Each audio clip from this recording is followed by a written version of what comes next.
Hello and welcome to a very interesting episode of Ramuism. ఏ ఆస్తి కోల్పోయినా ఎవరైనా దొంగలించినా కూడా తట్టుకోవచ్చు, కానీ మనలోని కళ, మన ఆలోచనలు, మన క్రియేటివిటీ కూడా చౌర్యానికి గురవుతున్నాయంటే తట్టుకోవడం చాలా కష్టం. ఇర్రీప్లేసబుల్ ఇది. అండ్ ఇది చేస్తున్నది ఎవరో కాదు, సాక్షాత్తు artificial intelligence. Let's talk more about this. Ram Gopal Varma గారు చాలా నిర్దిష్టమైన అభిప్రాయాలతో ఉన్నారు. వర్మ గారు, సో మీ ఆలోచనలు కూడా చౌర్యం కాబోతున్నాయి అనే థాట్ మీకు ఎలా అనిపిస్తుంది? కళల్లో ఒక ఇంపార్టెంట్, చాలా పాపులర్ అండ్ ఇంపార్టెంట్, అందరి ఒక ఇంగ్రెయిన్ అయిపోయింది మ్యూజిక్. మ్యూజిక్ అనేది ఒక మనిషి కాకుండా, ఒక కళాకారుడు కాకుండా, మ్యూజిక్ డైరెక్టర్ కాకుండా ఎవరన్నా క్రియేట్ చేయగలుగుతారు, కృత్రిమంగా క్రియేట్ చేయొచ్చు అనేది మనకి ఆలోచించడానికి, ఊహించడానికి కూడా మనకి అసలు వీ డోంట్. అది నేను హార్డ్లీ ఫ్యూ వీక్స్ బ్యాక్ నేను డిస్కవర్ చేశాను దీని గురించి. అంటే ఒక ఆల్మోస్ట్ మన జాదూ టోన్ అంటారు కదా, అవును, ఒక లిరిక్ ఇచ్చి పాట అంటే 15 సెకండ్లో పాట ఇచ్చేసి, అది బాగాలేదంటే ఇంకోటి ఇచ్చేసి, మిస్ నాకు ఈ టైప్లో కావాలి, ఫాస్ట్గా కావాలి, స్లోగా కావాలి, ఎలాంటి ఇది ఇచ్చినా పాట ఇచ్చేస్తాను. అది ఎలాగ పాసిబుల్ అంటే ఇప్పుడు singer voice, music, everything is generated artificially. So అప్పుడు నెక్స్ట్ ఏమవుతుందంటే, అంటే అప్పుడు ఏంటి, నేను ఒక మ్యూజిక్ డైరెక్టర్తో మాట్లాడితే తను ఏదో ఒక కాంపిటేటివ్ మ్యూజిక్ డైరెక్టర్ లాగా అని ఫీల్ అయ్యాడు. అంటే ఏఐ అది ఏదో మెషిన్ అండి, ఏదో చెత్త చెదారం వేస్తుంది. ఇప్పుడు చెత్త చెదారం కాదు, అదేంటంటే ఇప్పుడు మామూలుగా నేను ఒక మ్యూజిక్ డైరెక్టర్ దగ్గరికి వెళ్ళాను అనుకోండి, నేనేమంటాను, సరే నా సాంగ్లో సిచ్యువేషన్ ఇదండి, నాకు ఇలాంటి సాంగ్ అనేది ఒక రెఫరెన్స్ పాయింట్, ఏదో ఇలాంటివి చెప్తాను, 4-5 బ్రీఫ్స్. తను ఏదో ఒక ట్యూన్ చేస్తాడు, ఈ ట్యూన్ ఇలా అనుకోవట్లేదు, ఇది ఏదో నేను ఇంకోటి ఏదో చెప్తాను, మళ్ళీ తను ఏదో అంటాడు. దాని తర్వాత ఓకే అనుకుంటే చరణం చేసి దాన్ని మళ్ళీ దానికి ఒక మ్యూజిక్ రికార్డింగ్ చేసి సింగర్ని పిలిచి అది ఇది మొత్తం ఈ మొత్తం తతంగాన్ని అది 15 సెకండ్లు చేస్తాను. ఇది ఒక పాయింట్. అప్పుడు నెక్స్ట్ పాయింట్ ఏంటి, అది బాగా చేస్తుంది అంటే, బాగా చేస్తుంది ఎవరి దృష్టిలో బాగా చేస్తుంది అది, అంతే కదా. ఇప్పుడు ప్రతి వాళ్ళకి టేస్ట్ డిఫరెన్స్ ఉంటుంది కదా. అప్పుడు నేను సేమ్ థింగ్, నేను నిజమైన మ్యూజిక్ డైరెక్టర్ కూడా నాకు బాగాలేదు ఈ సాంగ్ అని చెప్తే ఇంకోటి చేస్తాను అంటాడు, మళ్ళీ ఇంకొక అది ఆ టైం పీరియడ్ అంత అవుతుంది. ఓకే, సో ఇప్పుడు మీకు నచ్చే వరకు 15 సెకండ్లకు ఒక పాట ఇచ్చేసి మీరు చెప్పిన దాంతోనే మీకు ఏదో ఒకటి నచ్చుతుంది కదా కొంతసేపు అయ్యాక. సేమ్ థింగ్ మ్యూజిక్ డైరెక్టర్ అయినట్టే. అవును, అంతే కదా. అప్పుడు మ్యూజిక్ డైరెక్టర్ తను ఏమన్నాడంటే, ఇప్పుడు ఒక యావరేజ్ మ్యూజిక్ డైరెక్టర్, అంత విషయం లేని మ్యూజిక్ డైరెక్టర్కి హెల్ప్ అవుతుంది అన్నాడు. నేనేమన్నా అండి, ఇది మ్యూజిక్ డైరెక్టర్ లేకుండా చేస్తుంది, ఇది మ్యూజిక్ డైరెక్టర్ హెల్ప్ కాదు.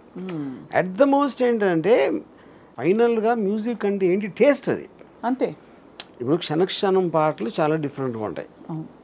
ఒక ఉదాహరణ చెప్తున్నా, లేకపోతే ఇంకో సినిమాకి ఏదో, లేకపోతే రోజాలో మణిరత్నం టేస్ట్ వేరే ఉంటుంది, నాది వేరే ఉంటుంది రంగీలాలో. సో ఒక డైరెక్టర్ కానీ, మ్యూజిక్ డైరెక్టర్ కానీ, ఎవరన్నా విన్నోడు కానీ, వాడి టేస్ట్ అనేది మ్యాటర్ అవుతుంది అక్కడ. అవును. అప్పుడు ఏ ఇచ్చిన మ్యూజిక్ని మీరు మీ టేస్ట్లో మీకు ఏమి నచ్చుతుంది అనేది యాక్చువల్ పాయింట్. అది మీ టేస్ట్ ప్రకారం ఏది మీకు ఓకే అవుతుంది. ఇప్పుడు మీకు ఫర్ ఎగ్జాంపుల్ కర్ణాటక సంగీతం ఇష్టం, నాకు లేదు. అవును. అప్పుడు నాకు కర్ణాటక రాగంలో ఇస్తే నేను కాదంట. కానీ మీరు చెప్పేటప్పుడే నాకు ఈ స్టైల్లో కావాలి, వాల్డ్స్లో కావాలి, హార్డ్ రాక్ కావాలి, లేకపోతే ఎక్సా వయ్య ఉన్న మ్యూజిక్ స్టైల్స్లో మీరే ఇస్తున్నారు దాని ప్రాంప్ట్ ఏ స్టైల్లో కావాలి ఆ సాంగ్ అని. సో ఇక్కడ ఈ పాయింట్ మీరు చెప్తున్నది ఎలాబరేట్ చేస్తే, బిగ్గెస్ట్ బెనిఫిట్ ఏంటి, కాస్ట్ కటింగా, టైం సేవింగా, లేక? Obviously cost and time saving, అది ఆబ్వియస్. కానీ ఇంకా పెద్ద ఏంటంటే మ్యూజిక్ ఇండస్ట్రీ చచ్చిపోతుంది. ఇప్పుడు ఈ మ్యూజిషియన్స్ ఎందుకు నేర్చుకుంటారు మ్యూజిక్ అసలు? ఇప్పుడు సింగర్స్ ఎందుకు వస్తారు అంటే ఒక ప్రొఫెషన్, లేదంటే అది లేదు కదా. ఎందుకంటే అదంతా బైపాస్ చేసి ఇది మీకు ఇచ్చేస్తున్నప్పుడు ఆ ప్రొఫెషన్ మీరు అసలు దాన్ని ఫాలో అవ్వటం మీనింగ్ లేదు కదా ఇంకా. అయినా ఇది కొత్తగా ఇన్నోళ్ళకి షాకింగ్గా ఉంటుంది. నేను ఇప్పుడు ఒక డెమాన్స్ట్రేట్ చేస్తాను అన్నమాట. ఇప్పుడు ఒక లిరిక్ రైటర్ ఒక అమ్మాయిని మ్యాథమెటిక్స్తో పోల్చమని ఒక ఇది ఇచ్చాను, ఒక లిరిక్ కాన్సెప్ట్. ఓకే. ఇప్పుడు అతను ఇచ్చిన లిరిక్స్ని నేను ఈ one of these A generation music యాప్లో పెట్టాను. పెడితే అది అంటే నేను చెప్పిన దాన్ని బట్టి ఒక వర్షన్స్ ఇచ్చుకుంటూ పోయింది. ఓకే, నేను నా టేస్ట్కి ఏదో అనుకుని కొన్ని పల్లవులు చేశాను. సేమ్ లిరిక్ని ఇన్ని రకాలుగా చేయొచ్చు అనేది ఫస్ట్ ఆఫ్ ఆల్ ఎవరికి ఐడియా వస్తుందని నాకు ఎంతవరకు రాలేదు. ఇన్ని ఇంటర్ప్రిటేషన్స్ ఉండగలుగుతాయి అనేది ఒకే దానికి. ఓకే, ఇప్పుడు ప్లే చేస్తాను.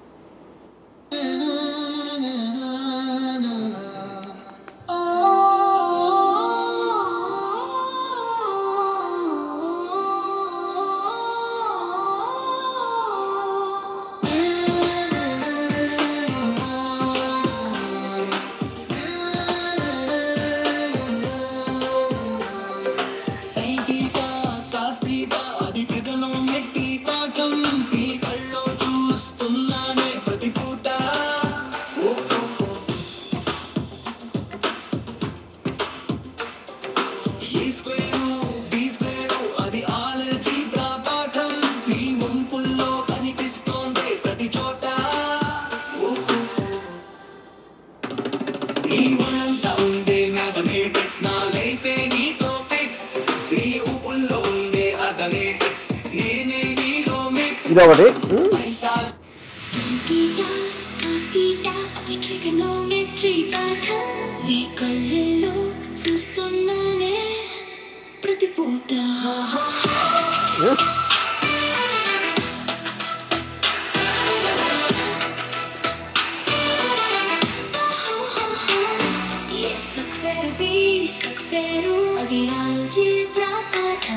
నీ వంపుల్లో కనిపిస్తుందే ప్రతి చోట.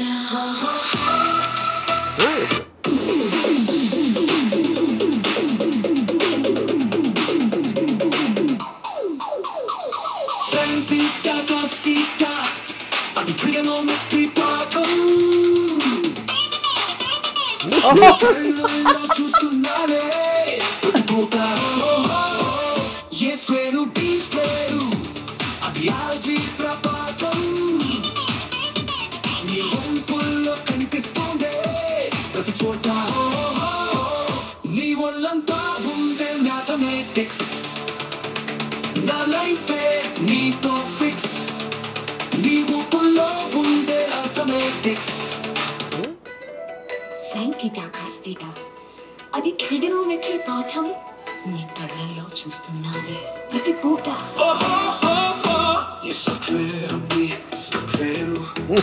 అది ఆల్జీబ్రా పాఠం, నీ వంపుల్లో కనిపిస్తుంది. అప్పుడు లక్షణంగా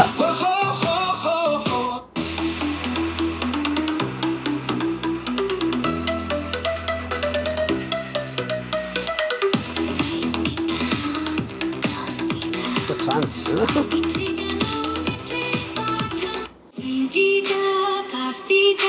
ట్రిగనోమెట్రీ పాఠం, నీ కళ్ళల్లో చూస్తున్నానే ప్రతి పూట. అది ఆల్జీబ్రా పాఠం, నీ వంపుల్లో కనిపిస్తోందే ప్రతి చోట. సో ఇప్పుడు మీకు 6 వినిపించాను, అది 100 ఇస్తుంది, 200 ఇస్తుంది variations. And all of them, each of them in 15-10 seconds. ఇప్పుడు వాయిస్ మ్యూజిక్ ఎవ్రీథింగ్ జనరేట్ చేస్తే ఇప్పుడు నిజంగా ఉన్న ఆర్టిస్టులు ఏమవుతారు, ఏం చేస్తారు వాళ్ళు? తప్పకుండా పాయింట్. అదే అంటే 10-15 సెకండ్లలో ఈ క్వాలిటీ, అంటే ఒక ట్రాక్ ప్రొడ్యూస్ చేయడానికి మినిమం ముందు అసలు వాళ్ళ కళాత్మకత, వాళ్ళ క్రియేటివిటీ అన్ని వచ్చేసరికి మినిమం 4 hours, 2 గంటలైనా పడుతుంది. మీకు మొత్తం ప్రాసెస్ అంతా ఒక సాంగ్ ఇన్సెప్షన్ నుంచి ఫైనల్ ట్రాక్ రావడానికి 1 month పడుతుంది. 15 days to 1 month will be the time taken generally. కానీ సో ఇప్పుడు ఏమంటారు మీరు, అరే కదా ఏదేదో ఇచ్చారు, ఏదేదో కాదు, ఏదేదో ఇస్తాను కరెక్టే.